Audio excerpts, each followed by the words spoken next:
What you have here is world-class Atari 8-bit historian, Kevin Savetz.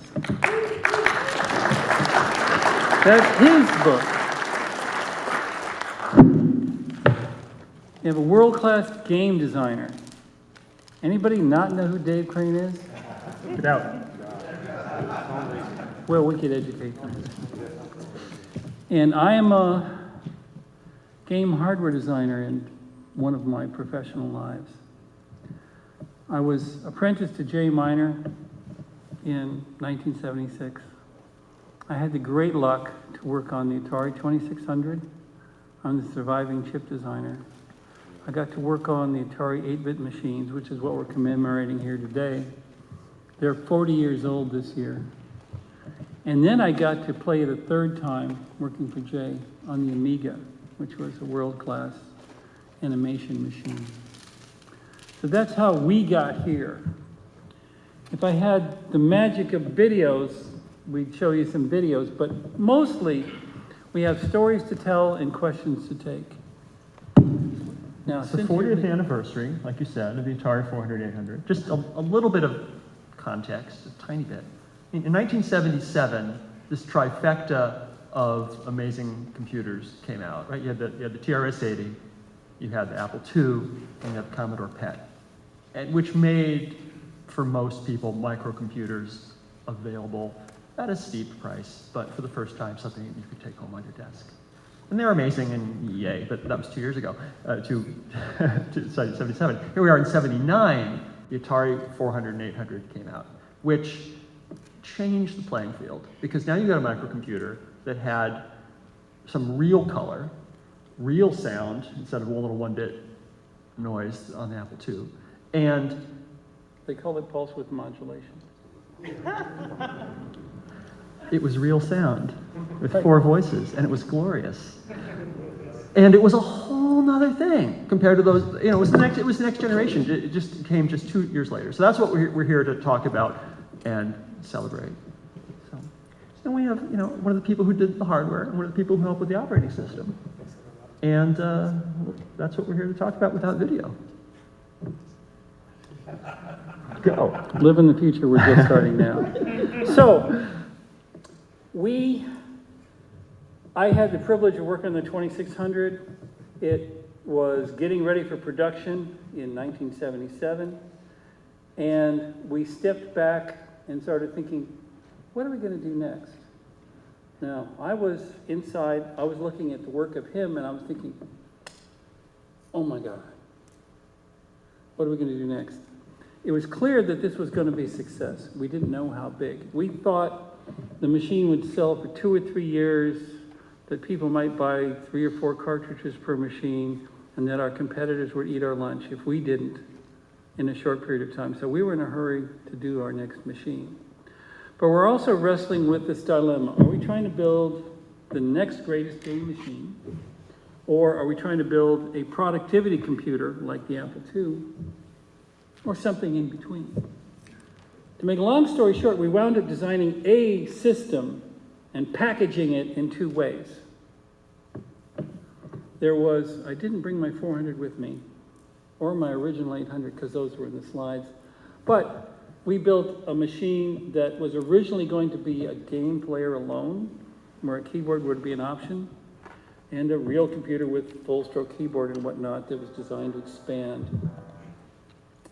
One of the chip designers, Doug Neubauer, who lives somewhere nearby but won't interview, got bored after designing his chip, and he wrote a killer game called Star Raiders. And marketing said, oh my God, that means you have to put a keyboard on the game player too. And for some of you people, perhaps that was your first computer. If you had an Atari 400 with its terrible keyboard, that machine wasn't supposed to have a keyboard at all. So don't complain about its terrible keyboard. You're welcome, you had a keyboard. And it was really because of Star Raiders. Now, Star Raiders, you need to understand, Doug Neubauer wrote this game before the 400 and 800 were complete. They were still wire-wrapped boards, and he started just writing this thing as a demo. And it ended up being a killer app for this machine that probably sold thousands and thousands of machines. You'd walk into a store, people, I mean, I've done many interviews with people who use these machines back in the day, and what I heard again and again was, I walked into the Sears or the JCPenney or whatever it was, and I saw Star Raiders running with a Starfield. It's like the first game with like a Starfield coming at you, and I saw people shooting at the Xylon fighters, and I bought it on the spot. That was it. It was like a killer app. It was the thing people had to have, and it wasn't, I think, something that was really planned. It was just something that was born out of Doug's mind, and it was amazing. It's great. I can only assume you're clapping at what I just said. Star Raiders. Why would it be anything else? Right. It was like playing Star Wars at home. It was like playing Star Wars at home, and of course this was flying through space shooting beer cans, you know? right. It was great. Yeah. And it was the right game at the right time. Star Wars had recently come out, and it was a great game. So what I'm going to do is light up the slides, and the purpose of the slides, as Dave and I agreed, is to simply cue us. Okay. I hope this lights So while up. he's doing that, let's back up a little bit to the Atari 2600, which was the game machine that I loved. You know, when Joe was designing that system, he may disagree with me, but I've always been saying that they designed the Atari 2600 to play two games, Tank and Pong. And so it was cartridge programmable, so that you'd have to buy one of them. You could get one in the box and have to buy the other one. It turned out that when he designed the Silicon originally, it was too expensive to produce. It had too much stuff in it, too much capability. And so he ended up having to take things out of the chip if they could figure out a way for the software to do what that feature did. And so they got the chip down small enough to where it could be sold for a reasonable price. But they put the onus on the software to do all sorts of things, repositioning players, changing colors, and all the things that it had to do. And that was the best thing to ever happen to the video game business. The fact that they took the capability out of the hardware and put it in the hands of the software. It wants to do things that I don't want to do. When you think about it, when you buy the hardware, it's in your house. It can't change. But when you plug in a new piece of software, that changes the entire system. So the more power the software had over the hardware, the more versatile the system was going to be. So the lowly Atari 2600 was still capable of doing more than the Intellivision even though the 2600 had 2 sprites and the Intellivision was designed with 8 sprites. And the 2600 didn't have a bitmap, the Intellivision had a bitmap. They had all this extra capability, but it turned out that it had more capability, but it was limiting. You could only go that far. You couldn't pull software tricks and make different things happen. So that mindset existed when the Atari 800 was being, theorized, is how can you give it a whole bunch more capability, but in addition, give it hooks so that the software can do more than even what the hardware designers might have envisioned that it might be able to do. So we spend a lot of time interviewing guys like him to say, what else might you want to include in here? The great book about the 2600 is called Racing the Beam, because guys like him could follow it around and write stuff on the fly. And we thought, oh my God, how can we enable them to be great artists? Because that's what they were, that's what they are. Sort of like, imagine what they might need, but not get in their way. You know what I mean? Right. All right, so basically, we'll go to the thought process that Joe went through. I just wanted to have you be thinking about the fact that he didn't just say, let's make the biggest bitmap that we can make today given the technology that's today. Let's put the most of this and the most of that based on what it is today. They also considered the possibility that we want it to be expandable, extensible by software. And a lot of the features that were put in there made that possible. So take it away, Joe. So here we are. Are we trying to make a game machine or a productivity computer or both? Well, let's think for a moment. What do you people do with a personal computer? Well, we had typewriters. We replaced them with word processors. We were just starting to use handheld calculators. Somebody else invented VisiCalc. The Apple II was their first target. They ported it to the Atari 8-bits also. So they invented a new software category, and that was very successful. We were starting to do BBSs, starting to do communications, starting to construct very simple email systems in the late 70s. What are the other? Those are existing applications that were getting moved onto computers first. Given that, we said, okay, well, we need to be able to enter text, edit text, print text, save text, recover text, right?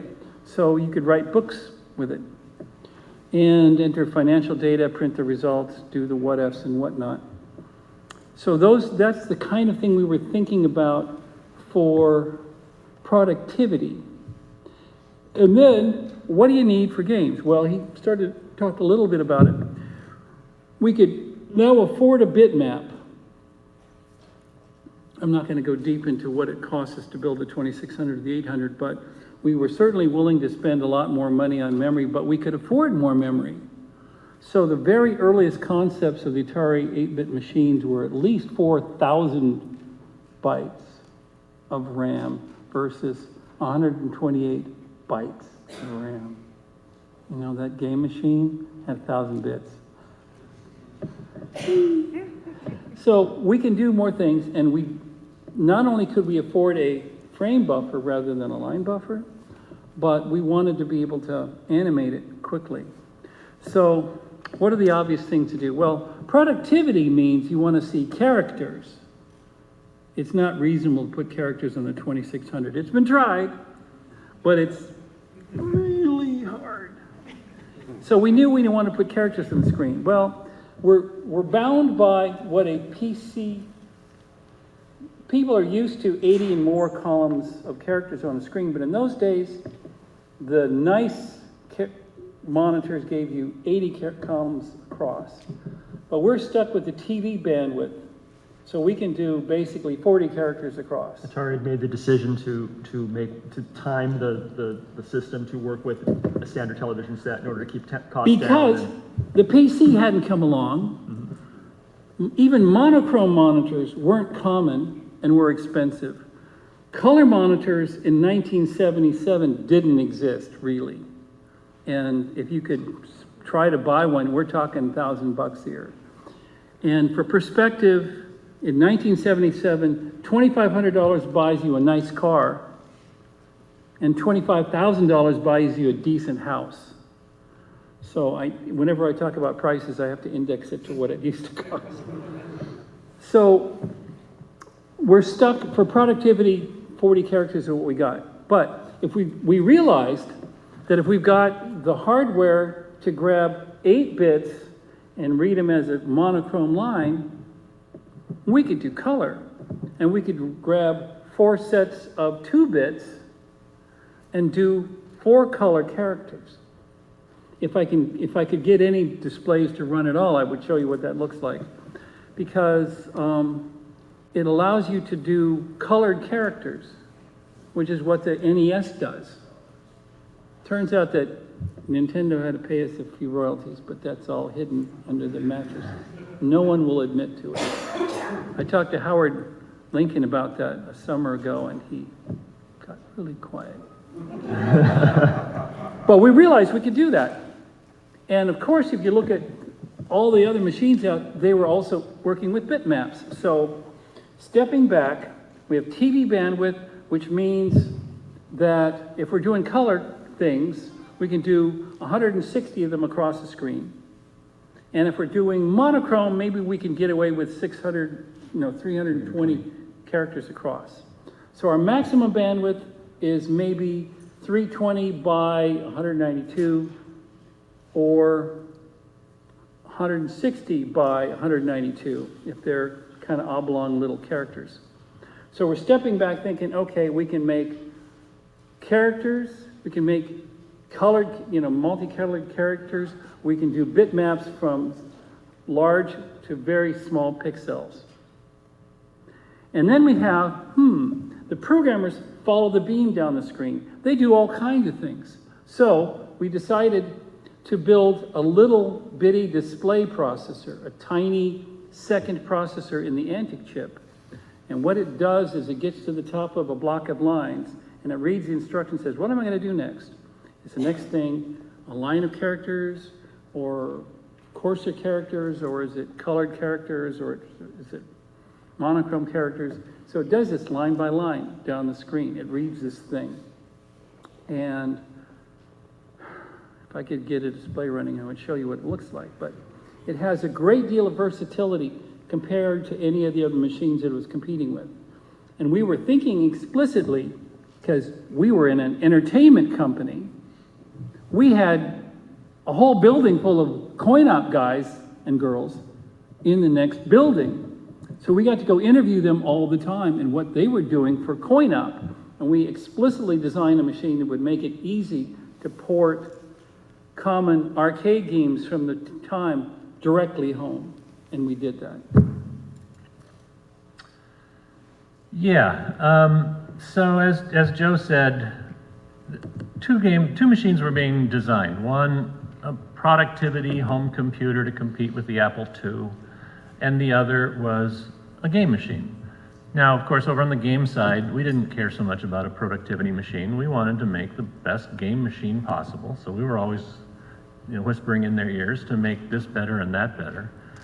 And from those days, in fact, few people know, but there was a complete disconnect. The vice president of engineering at the time told management we were doing one thing and then came back and told us to do other things.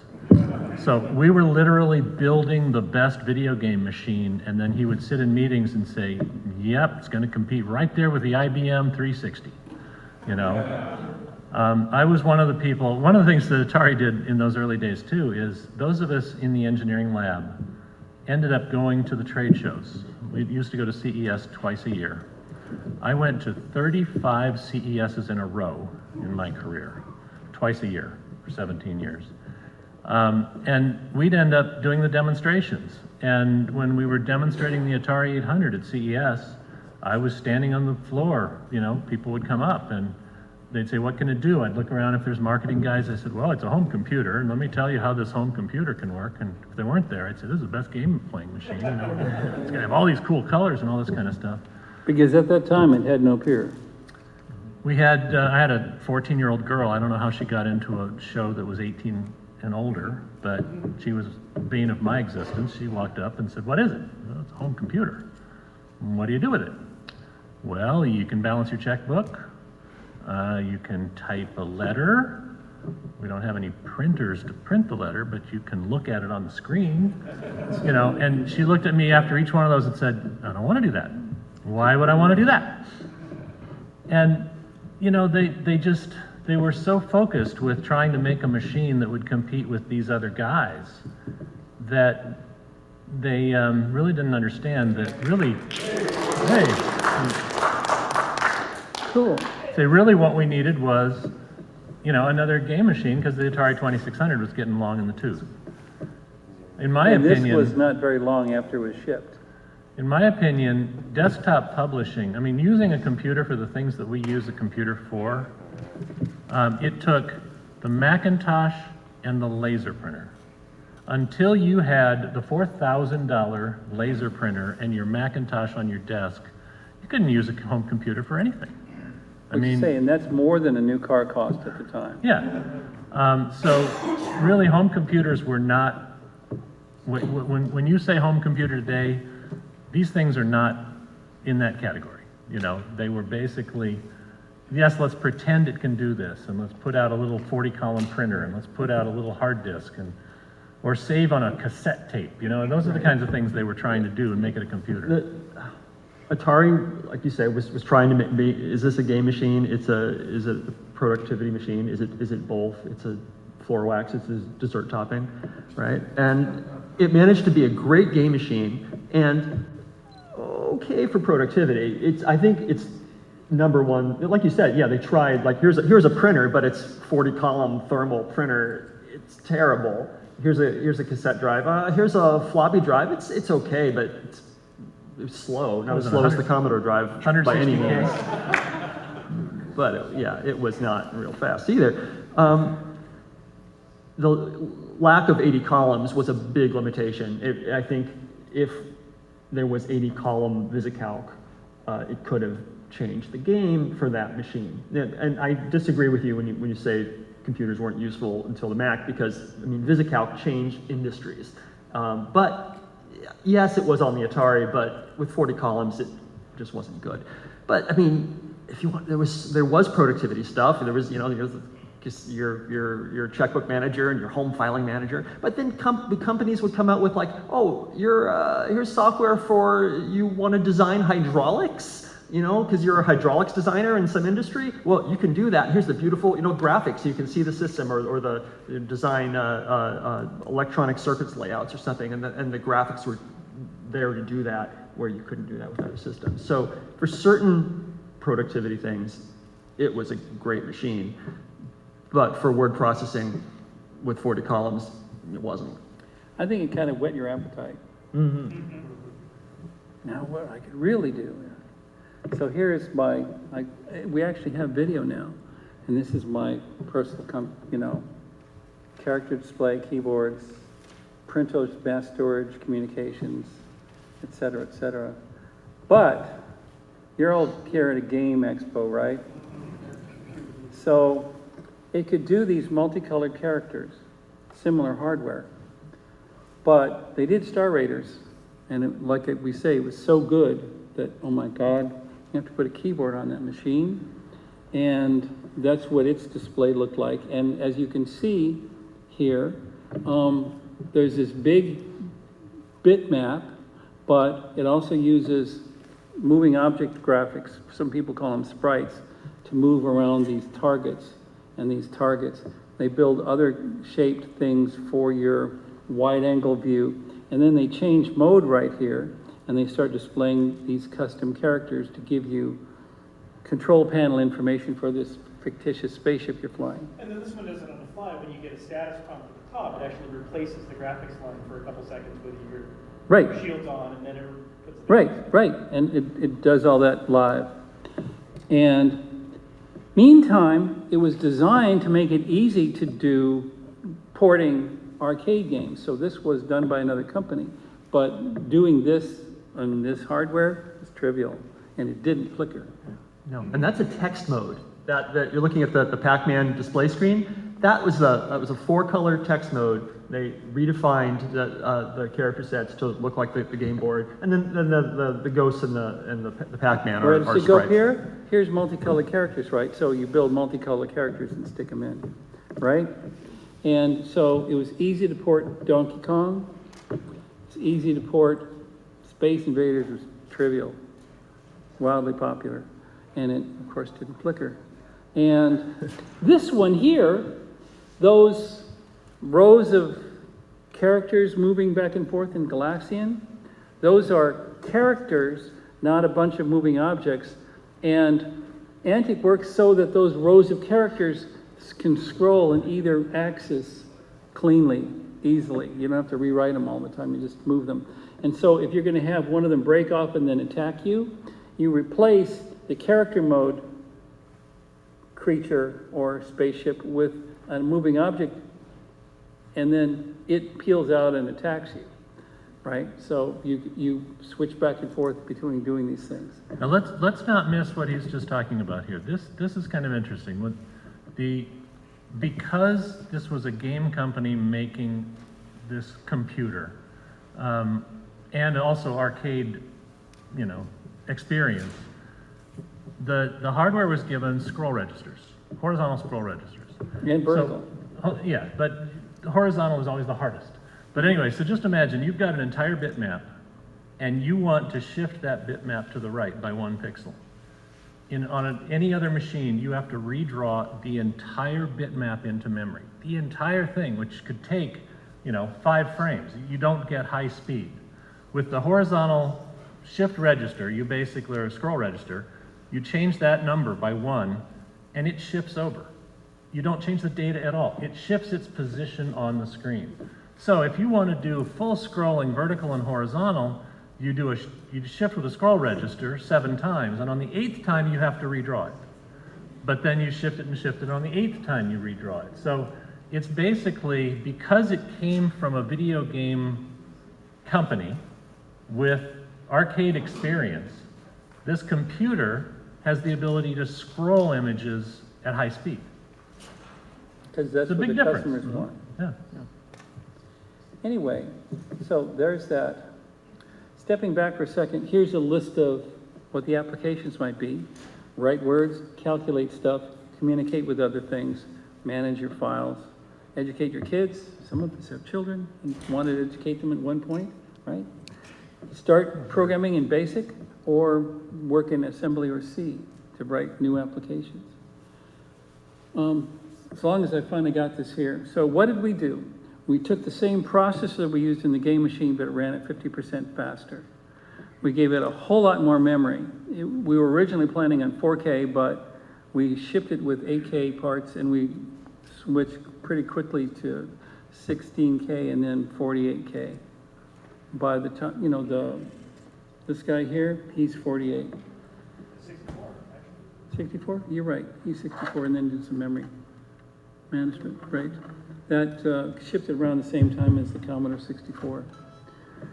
As a hardware designer, I'm sitting back thinking, what are all the pieces that we need to do all these requirements? Well, we came up with a chip that managed memory and did direct memory access to move stuff fast in and out of stuff. We came up with the Colleen T television interface adapter, and then the George's television interface adapter to collect and display the video data. We came up with this thing called POKEY, which stands for Pots and Keys, which scanned keyboards and scanned potentiometers and did audio I/O and serial I/O. We had another part that just had 16 bits of I/O to fill out four-player I/O ports. The system software, I'm going to set up and hand it back.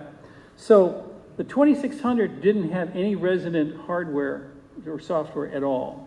It was a bare machine. You plug in your cartridge, it owns the machine. There's no interrupts, nothing. You just own it. In this machine, there's stuff that's resident in the machine if there's nothing there. So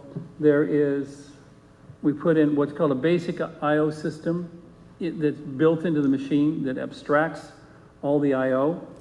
We paid somebody else to write a basic interpreter, which was a cartridge, and we paid some other people to write a disk operating system. You want to add something to this?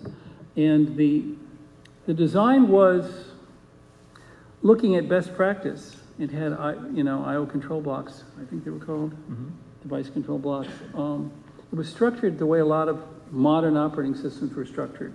Yes? It was cool about the fact that the DOS is built into the drive, built into the machine, is that you can have different DOSes. There was dry DOS, hard DOS, my DOS. Right. Little tiny DOSes on disk just to boot right into a game, stuff like that. The comment is that you could, since the DOS wasn't built into the machine, you could have different DOSes. And many companies came out with alternative DOSes. There was the Atari DOS, which was fine, kind of the default. And then other companies came out with special DOSes. The Atari DOS, for instance, was menu-based, which was quite different from most of the other systems. And then other companies came out with command line-based systems, for people who are more comfortable with speeding along on a command Well, line. is it fair to say that it wasn't in it? That one was built in. The Atari DOS was built in, right? The BIOS is The built in. BIOS is built in. Is that what we're talking about? Yeah, the BIOS and the floating point extensions were built in the first. And the graphic tools. Right, all those were there, and they were all set up so that something that wants to print to the screen or to the printer or to serial worked in exactly the same way. It was abstract. So here's what a system might look like with a full stroke Atari 800, a 40-column printer, a cassette, the original floppy disk drive. And what it might look conceptually is there's a TV monitor with speakers driven by the PC, which puts out audio and video, But then there's a serial I/O bus that squeezes in and out of the external floppy disk drive, and some device that can do I/O expansion that has serial ports off of it, that has parallel ports off of it. So even with the first machines, once we'd shipped the 850, you could buy a common Epson printer, and the 850 had a printer port compatible with it. So you didn't have to stick with the Right, or a standard Hayes modem or whatever. Right. And going back a slide.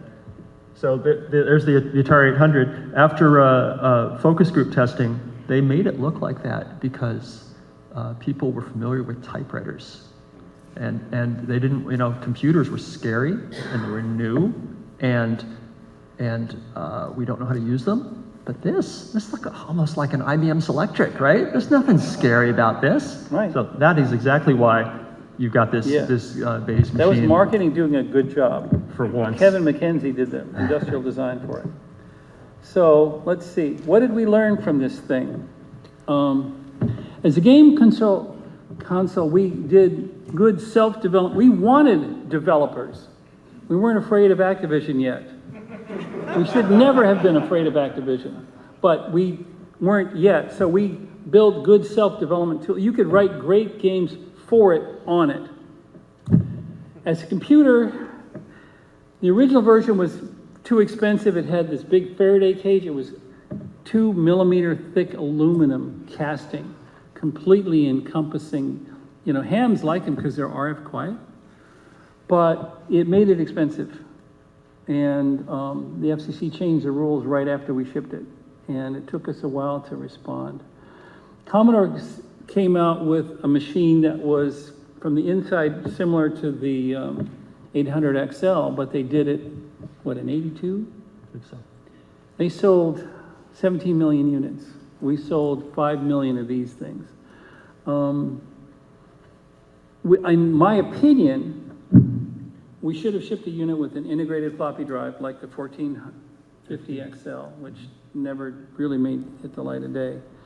Whereas the Apple II and the Apple III began integrating floppy disk controllers almost immediately. And even the very first Amiga computers that we came out a few years later had an integrated floppy disk drive.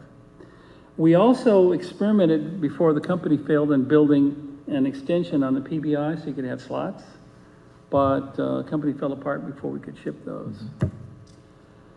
My last day at Atari which was several months after Jay Miner left. I sketched out what would eventually become the Amiga. I have that right here. So Joe has two, step on that. Joe has two engineering notebooks from his time at Atari that he snuck out when he left. I scanned both of them. They're all up on Internet Archive, and they're so fun to read. And So steal from your employer is what I'm saying. partial design credit. Of course, our leader was Jay Miner. Ron Milner up at Atari Grass Valley prototyped the video. Me and George McLeod and Doug Neubauer were the main chip designers. The BIOS was Al and Dave and Larry and Bob Whitehead and Howard Bornstein. Bill Wilkinson wrote Atari DOS. Paul Lawton and Kathleen O'Brien wrote Atari Basic. Scott Scheinman designed the SIO and the Atari 850 design. Doug Hardy did the industrial design for the 400, and Kevin McKenzie did the 800. And just to remind you what they looked like, there we are. So 400 is about yay big, and the 800 is about this big. All right. And I want to, I'm proxy for Jay. And here's where to learn some more. What we should do is take questions until you run out of them. We'll be here all night. Well, not quite. Who wants to mediate? Bill, Why was it so noisy? why was it so noisy? Deliberate. I'm not complaining. It's got the key click noise and it's got this beep beep beep. So that was basically a deliberate, you want As a matter of fact, we tested it both ways. And originally, we didn't, for example, generate noise when the drive was working. And we found, testing it with real customers, that it gave them the impression that something useful was happening. Whereas if the machine was silent, they don't know how it's going.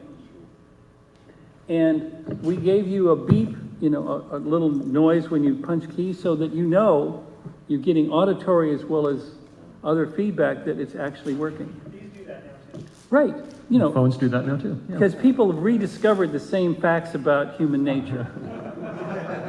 So yeah, you know, we had the choice about whether we should make noise or not when there's SIO traffic, and we decided to include it. As a matter of fact, it would happen accidentally, as someone just left the sound on and they decided to call it a feature. Yeah, I assume you've heard that in software, documented bugs are features. You can turn it off. It's a bug until you can't fix it anymore, then it's a feature. Yes, sir. I was curious about that, like that year after the 800 and 400 launched. It seemed like Atari had lots of efforts, like especially the distance education side, that found out. The year after the 400 had launched, in 80 or so, Atari had all sorts of, they tried lots of things, and many of them didn't pan out. There was the educational, the science tools, so you could see if you could, the Pascal system, and there was, yeah, an accountant system, and the educational cassette tapes, and they tried so many things. Some of them didn't pan out. Right, that's why we had 2 cartridge slots in the original 800, because we figured there'd be a parent cartridge, 1 slot, and then you might have, instead of loading the stuff off of a cassette, you might plug in a child cartridge that was the child of the parent education, you know, so we could build a big system. And we wound up not getting any useful takers. But we didn't know that at the time. Here's my theory on this. Other than playing games, Atari had no friggin' idea what this machine was for. And they were gonna try everything, and they were gonna throw stuff at the wall and see what stuck. It's more than that. Nolan was gone. There was no vision at the top. That's a very long story, but it's true. He's true. Yeah. Yeah, because Nolan, like Jobs, had a really good sense of realizing he's building a consumer product. What can I imagine the consumer wants? Let's build something that meets that need and does it before our competitors figure it out. Yeah, he had a favorite. With himself. He had a favorite. himself. He had a favorite term, and that term was neat. And he would look at something, and if he thought it was neat, he would invest in it. Simple as that. So his entire brain was going through, if it's neat for me, it's going to be neat for other people. And, yeah, this is neat, let's do it. So it was neat. One more question, and we need to wrap it up. Way back there in the hat. How much of a limitation is the Faraday cage, either from cost or design perspective? How much did that affect the final outcome of the machine? The limitations of the Faraday cage, how it affected. You have to spend all the money to build this sort of cast this aluminum thing, and how much, you know. It meant we couldn't have slots. It meant that I/O was more expensive because the floppy disk drive had its own processor in it, communicating slowly with the main system. The I/O 850 box had its own processor in it, communicating with the main system. So you could build, in terms of its hardware cost, an Apple II with the floppy controller on a card was radically cheaper to make than an Atari with talking through that Faraday cage to another processor, which just talked to the floppy. If you wanted to talk to the Atari computer, basically you had to do it through the joystick port or through the SIO. Or you could cheat and do through the cartridge port or something. SIO was 14 kilobits per Well, second. you had to do it slowly enough so as not to generate FCC noise. So not only were you going out and going through a serial port, you were going through a slow serial port. The port could have been faster, except it was too noisy when they did. So What did Atari do to piss off the FCC that they had? You guys had to jump through that hurdle. Yeah, at that time in history, we were subject to Type 2, which is not the new modern Class A and Class B. Class B is minus 43 dBm per megahertz. I know that's not quite English, but it's a certain level of noise. And the type 2 standards we were subject to were 17 dB more strict. So that since we're connected to the antenna on the back of the TV, they don't want my neighbors to see my stuff. And every 6 dB is a ×2. So is it because you were using RF on like the Apple Well, iPad? Is that every what it is? machine generates RF as part of the way it works. Apples were really noisy. Right. TRS-80s They just were had, really they had to follow noisy. different rules. They were given a different set of rules. Well, they were just And- talking to a monitor. They weren't talking to a TV. They weren't in your living room. So they weren't subject to the FCC rules until they realized, as the microprocessor revolution was taking hold in the late 70s, that, oh my God, we need to have radiation rules for these things that don't connect to TVs. So they made up some new rules. And that very much changed it. Apple spent 3 years trying to grandfather versions of the Apple II that would be quiet enough to meet their new Class B rules. It took them 3 years of, begging and begging and begging. TI came out with a machine that was even worse. And Jim In Wright, every who was way. the Speaker of the Every House way. of Representatives at the time, was right there in Washington, D.C. to pound on the FCC to no avail. And so FCC forced TI to withdraw their first 99/4 and replace it by the new 99/4A, which was much tighter from an RF standpoint. So it had a big impact on our costs first.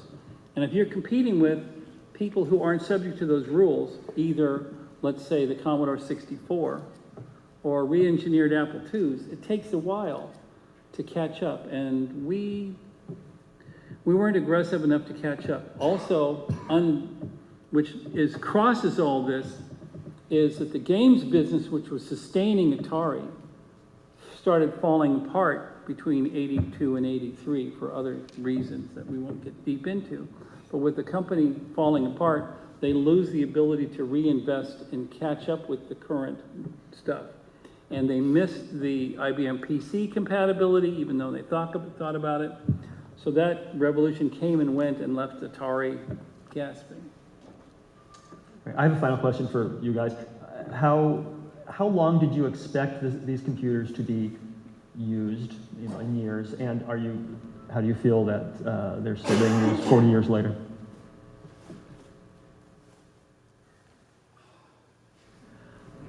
I sometimes think, the Atari 8-bit series is particularly popular in Europe. There's a guy named Lotharek, that's his trade name, I'm not sure I can't pronounce his real name, who builds great tools, some of which I've got in boxes here. This machine here, there's an English engineer who did the FPGA implementation of this machine, and then there's a Greek engineer who did all the packaging and whatnot. So this is a modern implementation of Atari 8-bit computers. Now this is a local guy who takes native silicon and has built a new version of this with a lot more memory, and it uses a USB keyboard rather than needing an SIO keyboard. And tomorrow you can go down and find him, the guy who does a 1088 XEL. Yeah, he's down there. Yeah. You can still play all these games on emulators. There's some resources here. It amazes me, 40 years later, this is still happening. The thing I want to do, if I wasn't busy with a sick wife, is to finish writing a book on how to write games for this machine, which is different from Day Ray Atari, which is from Chris Crawford. I wish Chris made it today too. There's a great book on writing games for this platform called Day Ray Atari. It's not quite 40 years old. But what I want to do in my book is to port 2 games, explain how they work in the text, put playable object and source on the web, and provide directions for how to play these on an emulator. one of the books I recommend, this book is a year or two old. I was trying to get him to fly out here. This is Breakout by Jamie Lendino. And this book explains how to run some of those emulators. So even if you don't own the native hardware and can't buy it on YouTube, I mean, not on eBay. You can't buy it on still, YouTube. Right. Can't buy it on eBay, you can still experience some of this stuff. My interest, if you go buy a game machine today, it's got a whole bunch of GPUs in it, a whole bunch of computing power. Most of the games that you play take hundreds of man years to create. But these old machines are simple enough that you could write your own retro game in a season in your copious free time. And I want to enable a generation of artists doing retro video games in tractable amounts of time. That's my interest. If I could magically make other things get simpler, that's what I would do. Done? All right. Thank you.